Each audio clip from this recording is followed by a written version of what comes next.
उसके बाद अगर कभी भी आपका क्रेन का हुक या वायर रोप आपकी लाइव वायर को टच हो जाए तो क्या करेंगे भैया? तो घबराना नहीं है। सबसे पहले क्या करेंगे? घबराना नहीं है। सबसे पहले अगर कभी ऐसा हो जाता है ना तो क्या करना है? हेल्प के लिए बुलाना है।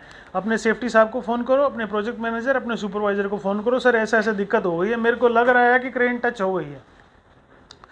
कई बार ऐसा देखा गया है कि जब क्रेन या वायर रोप जब टच हो गई ना तो ऐसे टच होकर वेल्डिंग हो जाती है। वहाँ पे दो मेटल जब आपस में हीट होकर जुड़ती है ना तो हम मेटल करते हैं तो वेल्डिंग हो जाती है, मतलब चिपक जाती है आपस में वो। अगर पॉसिबल है क्रेन में बैठे बैठे तो उसको दूर कर लो क्रेन को। मान लो यहाँ पे वायर रोप ये निकला हुआ आपका वायर रोप और ये थी पावर लाइन, यहाँ पे आ गई, टच हो गई, वहीं पे वेल्ड हो गई, घर आग लग के यहीं वेल्ड हो गई, दोनों मेल्ट हो गई, चिपक गई। अगर कोशिश करो कि ये छूट जाए, इससे क्या करो? छूट जाए। अगर पॉसिबल है तो छूट जाए तो कोशिश करो। नहीं छूट रही है, खींच रहा है उसको अपनी तरफ में, खींच रहा है और ज़्यादा केबल को अपनी तरफ लेकर आ रहा है तो रुक जाओ। घबराना नहीं है। सबसे पहले क्या करना है? घबराना नहीं है, शांत रहना। फ़ोन करो सर ऐसा, क्योंकि कभी क्रेन के अंदर करंट आया नहीं है।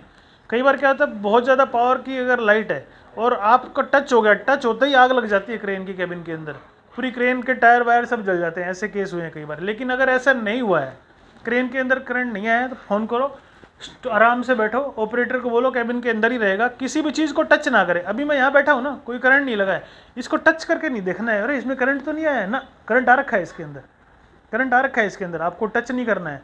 आपको अच्छे से क्या करना है, एक तो क्रेन के अंदर ना आप दस्ताने रखो आप इलेक्ट्रिकल के, अगर कभी लाइव इलेक्ट्रिकल वायर के साथ काम कर रहे हो, इलेक्ट्रिकल इंजीनियर को बोल के इलेक्ट्रिकल के दस्ताने ले लो। अगर कुछ ऐसा हो जाए तो उनकी रेटिंग बहुत हाई होती है, उसको आप अच्छे से पकड़ के और जंप कर सकते हो। क्या कर सकते हो? जंप कर सकते हो, लेकिन जंप ऐसे नहीं करना कि आप जंप करो और ऐसे गिर जाओ आप नीचे। ऐसे गिर के अगर आप ऐसे होगे तो मरोगे 100%। क्या होगा? मरोगे। आपको ऐसे गिरना है, आप ऐसे कूदे और कूद के स्टॉप हो गए। उसके बाद आपको ऐसे नहीं चलना है, टक टक टक टक टक ऐसे नहीं चलना है, क्योंकि जब इलेक्ट्रिक का जो करंट होता है ना वो ऐसे रेज की तरह जाता है। कैसे जाता है? Negative ion positive ion, negative ion positive, ऐसे जाता है। अगर आप ऐसे करोगे ना, एक जगह नेगेटिव एक जगह पॉजिटिव, भड़ाक करके वहीं भड़ाका हो जाएगा, आपका खत्म हो जाओगे।